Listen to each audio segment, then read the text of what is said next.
আসসালামু আলাইকুম ভিউয়ার্স, আশা করি সকলে ভালো আছেন। Oppo F21 Pro 5G স্মার্টফোনটি বাংলাদেশে আজকে অফিশিয়ালি লঞ্চ করা হয়েছে এবং এই ফোনটি কিন্তু ওভার প্রাইসে লঞ্চ করা হয়েছে। তো এই বাজেটে কি এই স্মার্টফোনটি নেওয়া উচিত কি না, বা Oppo F21 Pro এই স্মার্টফোনের সাথে যদি কম্পেয়ার করা হয় সেই ক্ষেত্রে কিন্তু এই স্মার্টফোনটিকে ডাউনগ্রেড করা হয়েছে। তো ওভারঅল আজকের এই ভিডিওতে আমরা এই 5G স্মার্টফোনটিকে নিয়ে ইন ডিটেইলসে আলোচনা করতে যাচ্ছি এবং ভিডিও শেষে আমার মতামত জানিয়ে দেবো যে এই স্মার্টফোনটি বর্তমান সময়ে নেওয়া উচিত কিনা। সো অবশ্যই ভিডিওটি কিন্তু খুবই স্পেশাল হতে যাচ্ছে, এই জন্য ফার্স্ট টু লাস্ট পর্যন্ত ওয়াচ করবেন। So viewers, let's start this video. So viewers, প্রথমেই যদি আমরা স্মার্টফোনটির বক্সটিকে আনবক্সিং করি, এই ক্ষেত্রে ফার্স্টে দেখতে পারবো ম্যানুয়াল বক্স, যার মাঝে দেখতে পারবো সিম এজেক্টর, কিছু পেপারস অ্যান্ড ব্যাক কভার। তার নিচে দেখতে পারবো কাঙ্ক্ষিত স্মার্টফোনটি, তার নিচে দেখতে পারবো আমরা 33 watt fast charging adapter and USB Type-C data cable. তো এই কিন্তু মূলত হতে যাচ্ছে বক্স কন্টেন্ট হিসেবে।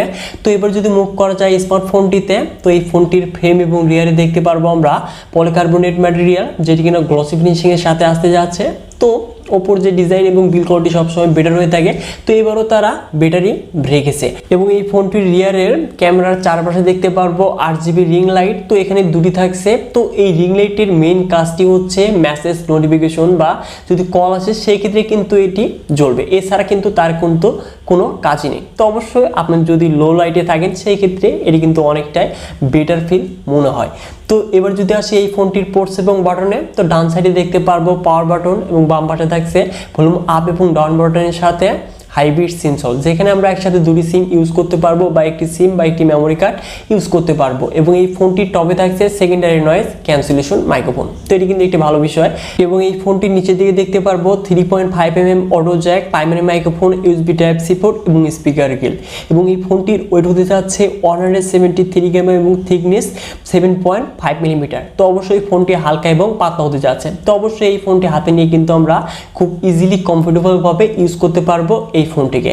তো এবার যদি মুভ করা যায় এই স্মার্টফোনটির ডিসপ্লে প্যানেলে, তো এখানে আমরা ফুল ভিউ ডিসপ্লে প্যানেল দেখতে পারবো এবং ডিসপ্লের টপ লেফট সেন্টারে থাকছে 500, যেখানে ক্যামেরাটি বসানো রয়েছে এবং 6.43 ইঞ্চেস অ্যামোলেড ডিসপ্লে প্যানেল দেখতে পারবো, যার রেজুলেশন ফুল HD প্লাস, সাথে থাকছে 600 নিটস স্পেক ব্রাইটনেস। তো অবশ্যই ডিসপ্লেতে কিন্তু কোনো হায়ার রিফ্রেশ রেট নেই, তো এটি থাকলে বেটার হতে পারতো। তো এবার যদি মুভ করা যায় স্মার্টফোনটির পারফরমেন্সে, তো অ্যান্ড্রয়েড ভার্সন 11 এর সাথে ColorOS 12 রান করবে, যেখানে চিপসেট হিসেবে থাকছে Qualcomm Snapdragon 695 5G, যেটি কিনা 6nm আর্কিটেকচারে তৈরি একটি অক্টোকোর প্রসেসর, যার সর্বোচ্চ ক্লক স্পিড 2.2 GHz, যাতে জিপিইউ হিসেবে থাকছে Adreno 690। তো অবশ্যই এখানে out of the box Android 12 থাকলে বেটার হতে পারতো। তো অবশ্যই এই ফোনটি যে প্রাইসে লঞ্চ করা হয়েছে, এই বাজেটে কিন্তু কখনোই স্মার্টফোনটির পারফরমেন্সের সাথে যায় না। তো ওপর ফোনগুলো যে ওভার প্রাইসে লঞ্চ করা হয় তা কিন্তু আমরা সকলেই জানি। এবং এই স্মার্টফোনটি দিয়ে আমরা পাবজিতে স্মুথ আউটার সেটিংসে সর্বোচ্চ প্লে করতে পারবো, মানে 40 FPS এর আউটপুটটা পেতে যাচ্ছি। এবং বাকি যে গেমগুলো রয়েছে, তো এগুলো কিন্তু আমরা ইজিলি প্লে করতে পারবো এই ফোনটির দ্বারা। এবং এই ফোনটিতে আমরা ভার্চুয়াল র্যাম দেখতে পারবো, যেটি কিনা সর্বোচ্চ 5GB পর্যন্ত বাড়িয়ে নিতে পারবো। এবং এই ফোনটিতে র্যাম টাইপ LPDDR4X এবং স্টোরেজ টাইপ UFS 2.2।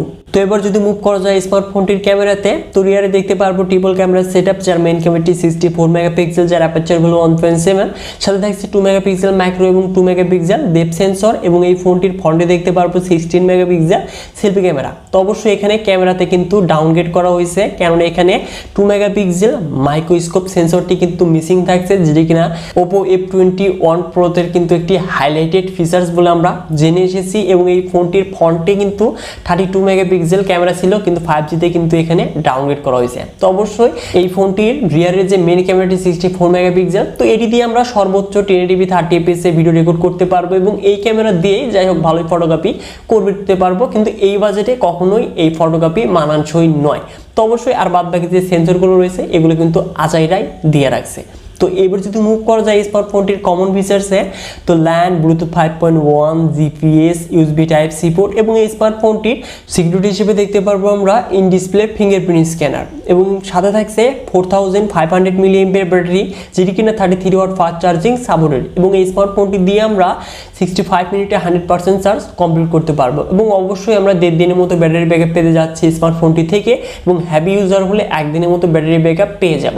এবং এই ফোনটি আমরা দুটি কালার ভেরিয়েন্টে দেখতে পারবো, rainbow spectrum and cosmic black. তো অবশ্যই রেইনবো কালারটি কিন্তু আমার কাছে অনেকটাই ফেভারিট মনে হয়েছে।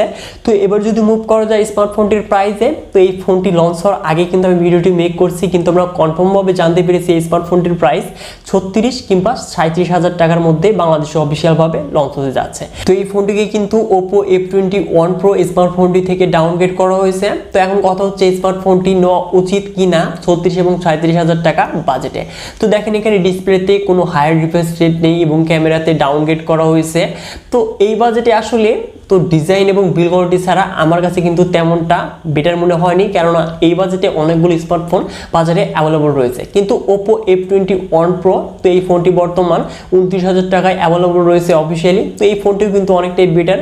তো আপনারা যদি Oppo F21 Pro এই সিরিজের মধ্যে স্মার্টফোন নিতে চাচ্ছেন, তাহলে অবশ্যই আপনারা Oppo F21 Pro এই স্মার্টফোনটিকে নিতে পারেন। তো 5G এখনও বাংলাদেশে কিন্তু আসতে অনেকটাই দেরি রয়েছে। তো আপনারা এই 5G স্মার্টফোন এত টাকায় কেন নেবেন?